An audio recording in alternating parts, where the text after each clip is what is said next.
नमस्कार, जय हिंद, वंदे मातरम दोस्तों। स्वागत है आप सभी का उत्तर प्रदेश के सबसे भरोसेमंद YouTube channel UP news update में। तो दोस्तों, आज हम आपके लिए लेकर आए हैं उत्तर प्रदेश राज्य के हर जिला, हर क्षेत्र की तमाम बड़ी खबरें एवं उत्तर प्रदेश सरकार द्वारा चलाई जा रही सभी सरकारी योजनाएं। उत्तर प्रदेश में आज से बहुप्रतीक्षित जनगणना 2027 के पहले चरण की शुरुआत हो गई है। मुख्यमंत्री योगी आदित्यनाथ ने लखनऊ में एक उच्च स्तरीय बैठक के बाद इस अभियान का औपचारिक शुभारंभ किया। इस प्रथम चरण में मकान सूचीकरण और आवास गणना का कार्य किया जाएगा। खास बात यह है कि इस बार पूरी प्रक्रिया को डिजिटल रूप दिया गया है। आम नागरिकों को 7 मई से 21 मई 2026 तक स्वगणना सेल्फ एन्यूमरेशन की सुविधा दी गई है, जिसके माध्यम से वे मोबाइल ऐप या वेब पोर्टल पर जाकर अपने परिवार और आवास की जानकारी खुद दर्ज कर सकते हैं। इस विशाल कार्य के लिए पूरे प्रदेश में लगभग 5.5 लाख प्रगणकों और अधिकारियों को प्रशिक्षित किया गया है। सरकार ने स्पष्ट किया है कि एकत्रित डेटा का उपयोग भविष्य की कल्याणकारी योजनाओं को बेहतर ढंग से लागू करने के लिए किया जाएगा। प्रशासन ने लोगों से अपील की है कि वे प्रगणकों को सही जानकारी दें और डिजिटल माध्यम का अधिक से अधिक उपयोग करें। इस चरण के सफल समापन के बाद दूसरे चरण में जनसंख्या की वास्तविक गणना शुरू की जाएगी। ये जनगणना राज्य के विकास के अगले दशक की रूपरेखा तय करने में महत्वपूर्ण भूमिका निभाएगी। अगली खबर है कि उत्तर प्रदेश के मौसम में अचानक आए बदलाव ने जहां भीषण गर्मी से राहत दी है, वहीं कुछ स्थानों पर तबाही भी मचाई है। मौसम विभाग IMD ने आज प्रदेश के 40 से अधिक जिलों के लिए ऑरेंज अलर्ट जारी किया है। पश्चिमी विक्षोभ के सक्रिय होने के कारण लखनऊ, कानपुर, गोरखपुर, प्रयागराज और बरेली समेत कई क्षेत्रों में 60 किलोमीटर प्रति घंटे की रफ्तार से धूल भरी आंधी चली और तेज बारिश हुई। इस मौसमी बदलाव के कारण दिन के तापमान में 5 से 8 डिग्री सेल्सियस की भारी गिरावट दर्ज की गई है। हालांकि आंधी के कारण कई जिलों में बिजली की लाइनें क्षतिग्रस्त हो गई हैं और सैकड़ों पेड़ धराशायी हो गए हैं। पूर्वांचल और अवध क्षेत्र में ओलावृष्टि की भी खबरें मिली हैं, जिससे आम और अन्य फसलों को नुकसान पहुंचा है। मौसम वैज्ञानिकों के अनुसार ये स्थिति अगले 24 से 48 घंटों तक बनी रह सकती है। प्रशासन ने लोगों को सलाह दी है कि वे आंधी के दौरान कच्चे मकानों, पेड़ों और बिजली के खंभों से दूर रहें। बिजली विभाग की टीमें बाधित आपूर्ति को बहाल करने के लिए युद्ध स्तर पर काम कर रही हैं। किसानों को अपनी तैयार फसलों को सुरक्षित स्थानों पर रखने के निर्देश दिए गए हैं। अगली खबर है कि मथुरा जिले में कानून व्यवस्था को लेकर पुलिस ने आज एक बड़ी सफलता हासिल की है। कोसीकलां और मगोर्रा पुलिस की संयुक्त टीम के साथ हुई एक मुठभेड़ में बावरिया गैंग के 2 शातिर बदमाश मारे गए। ये दोनों अपराधी हाल ही में मथुरा के टैंटी गांव में हुई एक सनसनीखेज डकैती में शामिल थे, जहां उन्होंने एक परिवार को बंधक बनाकर करोड़ों की लूट की थी। पुलिस ने इनके पास से भारी मात्रा में लूटी गई नकदी, सोने चांदी के आभूषण और अवैध पिस्तौलें बरामद की हैं। मुठभेड़ के दौरान बदमाशों ने पुलिस पर कई राउंड फायरिंग की, जिसमें एक उप निरीक्षक भी मामूली रूप से घायल हुए हैं। मारे गए बदमाशों पर उत्तर प्रदेश के साथ साथ राजस्थान और हरियाणा में भी दर्जनों मुकदमे दर्ज थे। वरिष्ठ पुलिस अधिकारियों ने बताया कि ये ऑपरेशन जीरो टॉलरेंस नीति के तहत चलाया गया था। पिछले कई दिनों से पुलिस इन अपराधियों की लोकेशन ट्रैक कर रही थी। इस कार्रवाई से जिले के व्यापारियों और आम नागरिकों में सुरक्षा का भाव पैदा हुआ है। पुलिस अब इस गैंग के बाकी बचे सदस्यों की तलाश में दबिश दे रही है। अगली खबर है कि मुजफ्फरनगर जिले के नवीन मंडी स्थल में स्थित एक बड़े डिस्पोजेबल दोने पत्तल के गोदाम में आज तड़के भीषण आग लग गई। आग इतनी भयावह थी कि देखते ही देखते पूरे 3 मंजिला गोदाम को अपनी चपेट में ले लिया। आग की लपटें इतनी ऊंची थीं कि दूर दूर से धुएं का गुबार देखा जा सकता था। दमकल विभाग की 8 गाड़ियों को आग पर काबू पाने में लगभग 6 घंटे का समय लगा।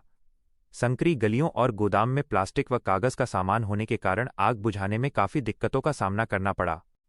दमकल कर्मियों को गोदाम की दीवारें तोड़ने के लिए JCB मशीन की मदद लेनी पड़ी।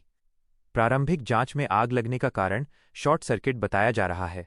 हालांकि मंडी प्रशासन ने मामले की विस्तृत जांच के आदेश दिए हैं।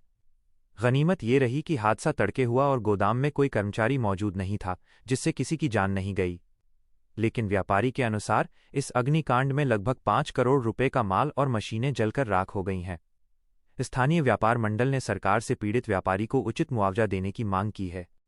अगली खबर है कि हमीरपुर जिले में आज यमुना नदी में एक दर्दनाक हादसा पेश आया, जहां श्रद्धालुओं से भरी एक नाव बीच नदी में पलट गई।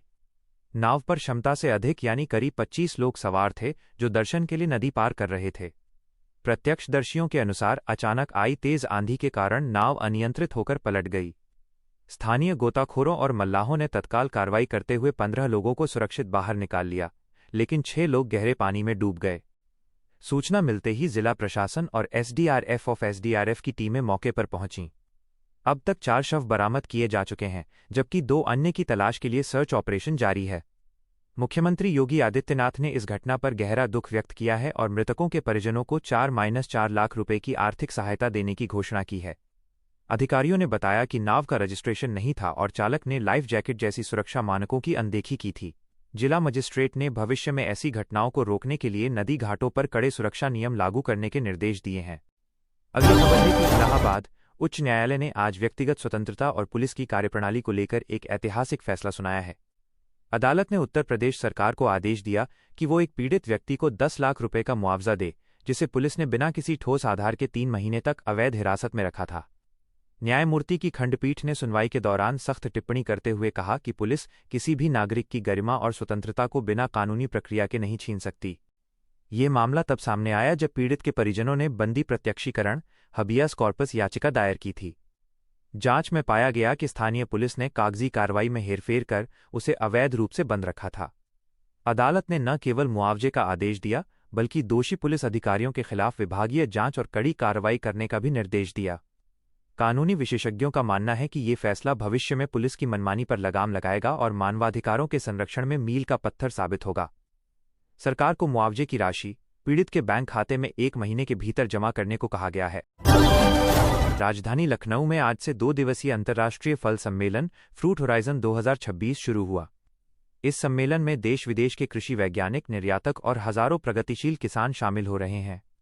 उद्घाटन सत्र में केंद्रीय कृषि मंत्री ने उत्तर प्रदेश के आम, अमरूद और आंवला की गुणवत्ता की सराहना करते हुए कहा कि यूपी में दुनिया का फ्रूट बास्केट बनने की क्षमता है। सरकार का लक्ष्य है कि प्रदेश के फलों का निर्यात अगले 3 वर्षों में दोगुना किया जाए। सम्मेलन के दौरान विशेषज्ञों ने नई तकनीकों जैसे टिश्यू कल्चर और हाई डेंसिटी प्लांटिंग पर चर्चा की, जिससे कम जमीन में अधिक पैदावार संभव है। राज्य सरकार ने इस अवसर पर घोषणा की कि वह फल उत्पादकों के लिए 10 नए पैक हाउस और आधुनिक कोल्ड स्टोरेज यूनिट स्थापित करेगी। इसके अलावा किसानों को सीधे अंतर्राष्ट्रीय खरीदारों से जोड़ने के लिए एक डिजिटल पोर्टल भी लॉन्च किया गया।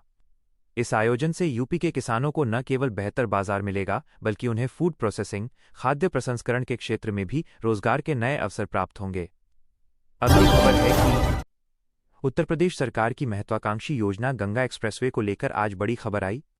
मुख्यमंत्री ने निर्माण कार्यों की समीक्षा करते हुए बताया कि एक्सप्रेसवे का लगभग 85% काम पूरा हो चुका है। मेरठ से प्रयागराज तक बनने वाला ये 594 किलोमीटर लंबा एक्सप्रेसवे न केवल उत्तर प्रदेश बल्कि देश के सबसे बड़े एक्सप्रेसवे में से एक होगा। मुख्यमंत्री ने अधिकारियों को निर्देश दिए हैं कि इस साल के अंत तक इसे आम जनता के लिए खोल दिया जाए। इस एक्सप्रेसवे के बनने से मेरठ और प्रयागराज के बीच की दूरी, जो अभी 12 घंटे की है, वो घटकर मात्र 6 से 7 घंटे रह जाएगी।